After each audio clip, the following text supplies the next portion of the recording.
Good morning, children. Sairam. Today we are here to start with the next chapter, which is the Tiger King of the same book Vistas. So, first of all, let's see about the author. Kalki Krishnamurti was born on 9th September 1899 and died on 5th December 1954. Better known by his pen name Kalki, was an Indian writer, journalist, poet, critic, and Indian independence activist. Now, I would like to give you some introduction about the chapter. The story, The Tiger King, is a satire on the pride and stubbornness of those in power. The writer takes us to those days of autocratic and eccentric kings. Now, let's see the theme of the story. The animals and birds are as much part of the nature as human beings are. It means as important as human beings are, in the same way the animals, birds are also important. The destruction or haphazard killing of one species may not only lead to its extinction, but it will adversely affect our ecological balance also. So, those animals which serve as food for the wild animals will increase in large number if the beasts of prey are wiped out. So, each and every creature, each and every animal, whether it is the big one or the small one, all are equally important. Each species, howsoever fierce, deadly, ferocious, or poisonous, has its role in the maintaining of ecological balance in nature. So let's see the characters. The Tiger King, Crown Prince, Chief Astrologer, Durai, a British high-ranking officer and his secretary, Diwan and Durasani. So the Tiger King is the hero of the story and the king of Pratibandhapuram. He is the Maharaja of Pratibandhapuram. Then Crown Prince is a 10-day-old baby who later became the Maharaj. Chief Astrologer, a royal foreteller of the state. Durai, it means the chief leader in Tamil language. Then a British high ranking officer who was on a very high post. Diwan, a chief officer of the Maharaja. Next is Durasani. She is the wife of the high ranking officer and a greedy woman. Now let's see the hard words. The first one is pretend. Sagar pretended he didn't see Amma. Second, haste. In her haste, she slammed her shoulder against the stall. Third, retreat. The army was forced to retreat after suffering heavy losses. Fourth, imperative. Water is imperative for survival. And the fifth one is vital. International trade is vital for healthy economies. So now let's see the summary of the story, The Tiger King. The Maharaja Sir Jilani Jung Bahadur was called Tiger King. When he was just 10 days old, he was told by an astrologer that he would be killed by a tiger. No other miracle took place. The child grew like any other royal child, drinking the white cow's milk. He was taught by an English tutor and looked after by an English nanny. When he was 20, he was crowned as king.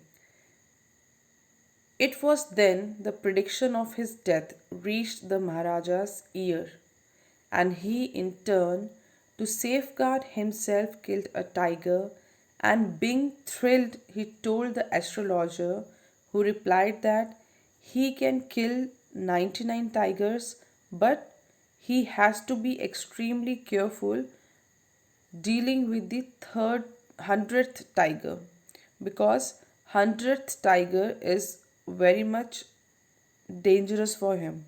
It can be the cause of his death. So he has to be extremely careful while killing the 100th tiger. He pledged that all other affairs of the state would be attended after killing the tigers.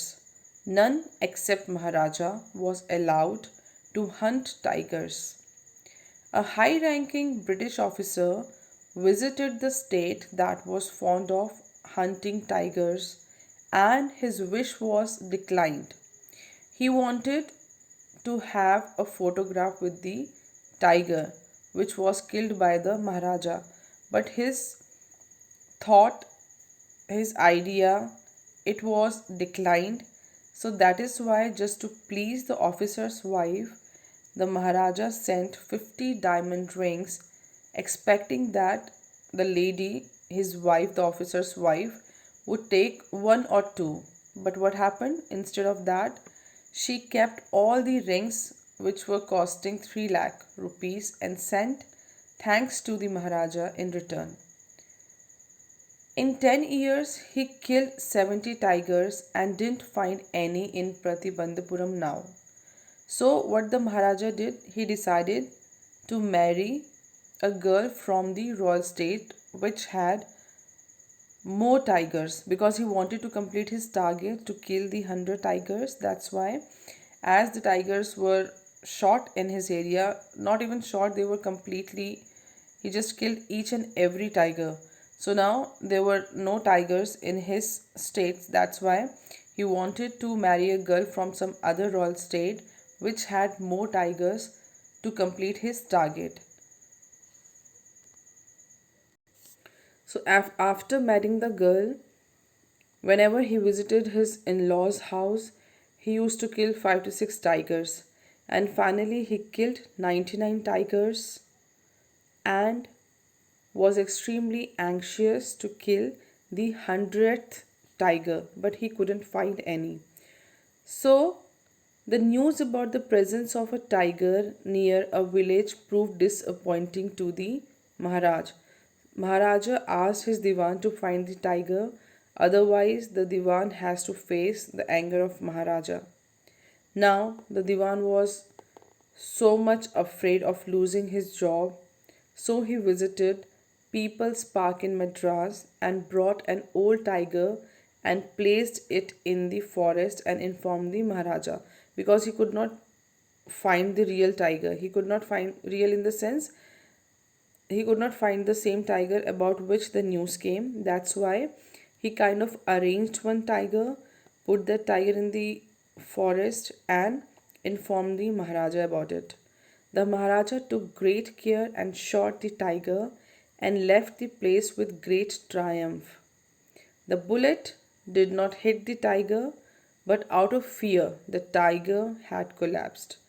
So, from his side, Maharaja killed the tiger, he shot the tiger, but the bullet actually did not kill the tiger. The tiger was so old that he got scared and just because of that sound died. Now the staff killed the tiger and brought it in grand procession. So when the tiger collapsed, it was a bit conscious. It did not died. So now the staff was very much scared that they were not having the guts to tell the same thing to the Maharaja. That's why they thought that they should kill the tiger themselves. So they did the same thing. They killed the tiger themselves and brought it in grand procession. After this, the king, the tiger king, was extremely happy about it that he completed his target, and now he was living normally without any fear. He was not having any kind of tension in his mind. So now it was the third birthday of the son of Maharaja, and he wanted to buy a present from the toy shop for him. So he bought a wooden tiger which was poorly carved. While the Maharaja was playing with the prince and the wooden tiger, there was a kind of tiny sliver that came out of the wooden tiger and it pierced the right hand of the Maharaja, which later on caused his death. Thus, the hunted tiger takes his final revenge upon the Tiger King.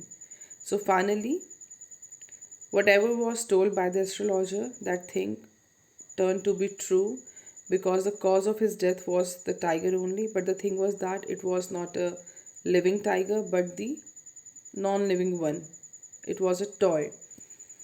So, what is the moral of the story? The moral of the story is that you can't be king of beast if they aren't any.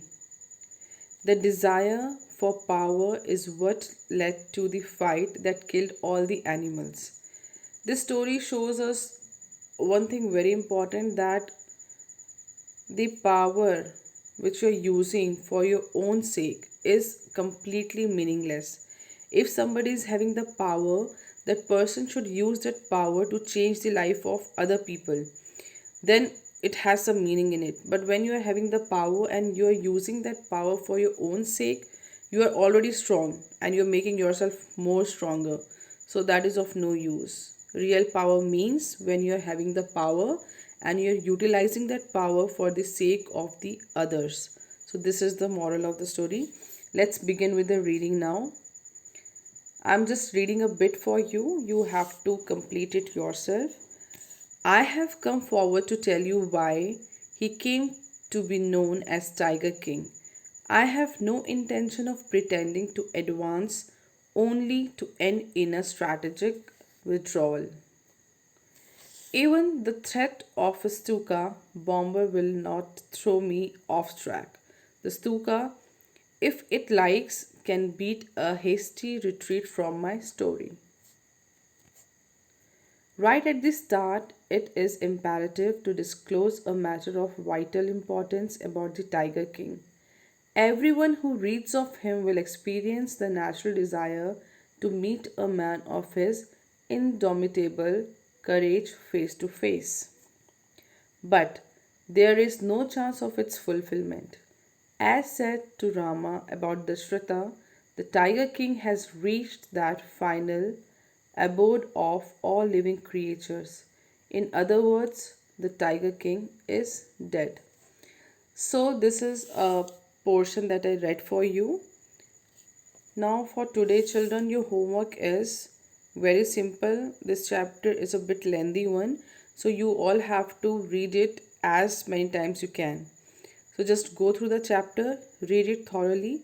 That's why I'm not giving you question answers today. I'm just concentrating more on the reading portion because I cannot take each and everything in the video. So that's why I have read some of the portion for you. The other part of the chapter, it means you have to go through the complete chapter and just try and understand. If you will be having any problem, you can easily tell me. I'm going to sort it out. And later on, again we are going to do all these things in the class also. It's not just that I'm explaining these things in the video. Whenever you're going to join back, we are going to join back the school, we are going to discuss all these things again. But try to read as much as you can because it's very important. So that's all for today. Thank you. Sairam.